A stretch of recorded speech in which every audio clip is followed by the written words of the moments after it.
Bismillahirrahmanirrahim. Assalamualaikum warahmatullahi wabarakatuh. Kembali kita belajar kimia yang lanjut dari materi sebelumnya, masih kompetensi 3.9, yaitu persamaan reaksi. Apakah persamaan reaksi? Persamaan reaksi adalah penulisan simbolis dari suatu reaksi kimia. Reaksi kimia tidak terjadi perubahan massa zat, hanya terjadi penyusunan kembali atom-atom zat yang bereaksi membentuk susunan baru dalam zat hasil reaksi. Perhatikan kalimatnya, ada zat yang bereaksi dan ada zat hasil reaksi. Jumlah atom-atom sebelum reaksi harus sama dengan jumlah atom-atom sesudah reaksi. Ini memenuhi hukum kekekalan massa, yaitu Lavoisier, massa zat sebelum dan sesudah reaksi adalah sama. Marilah sekarang kita memahami suatu bentuk persamaan reaksi kimia. Ya, kita ambil contoh, ini adalah suatu bentuk persamaan reaksi kimia. Perhatikan ada tanda panah batasnya. Sebelum tanda panah, sebelum tanda panah itu kita sebut dengan ruas kiri.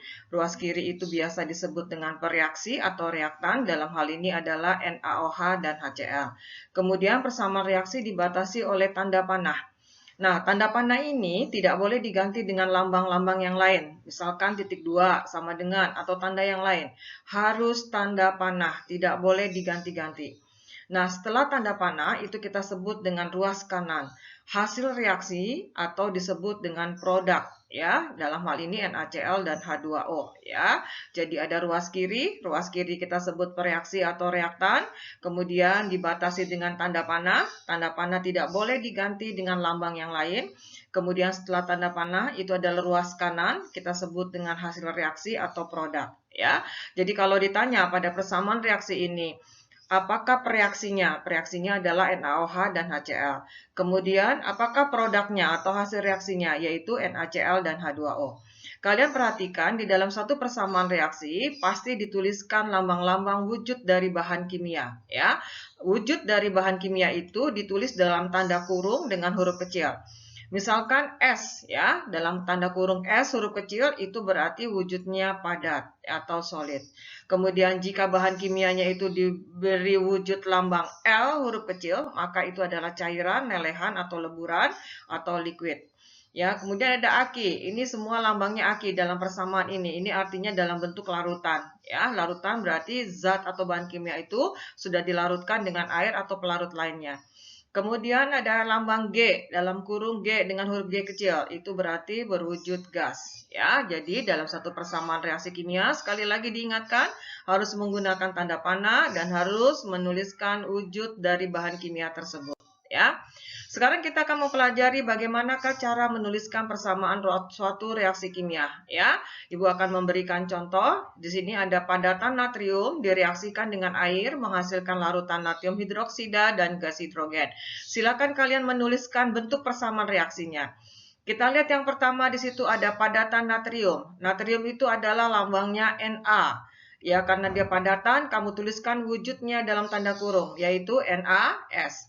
Direaksikan dengan air. Ingat, rumus air itu adalah H2O dan wujudnya adalah cair, liquid, ya. Berarti ditambah dengan H2O liquid. Kemudian dibatasi dengan tanda panah. Ya, dibatasi dengan tanda panah. Tanda panah itu artinya atau dibacanya bereaksi menghasilkan. Ya, tanda panah itu dibacanya bereaksi menghasilkan. Larutan natrium hidroksida, ini adalah suatu rumus basa. Natrium itu Na, hidroksida itu OH, wujudnya adalah larutan. Maka rumusnya NaOH dalam kurung aki. Dan gas hidrogen. Hidrogen itu rumusnya H, tapi kalau dalam bentuk gas berarti menjadi H2.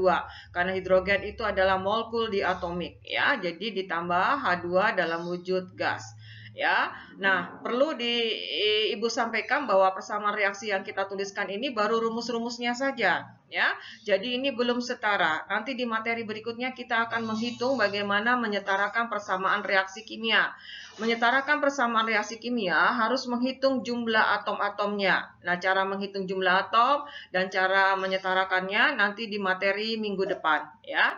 Pereaksinya adalah Na dan H2O. Kemudian hasil reaksinya adalah NaOH dan H2. Kita lanjut ke contoh berikutnya.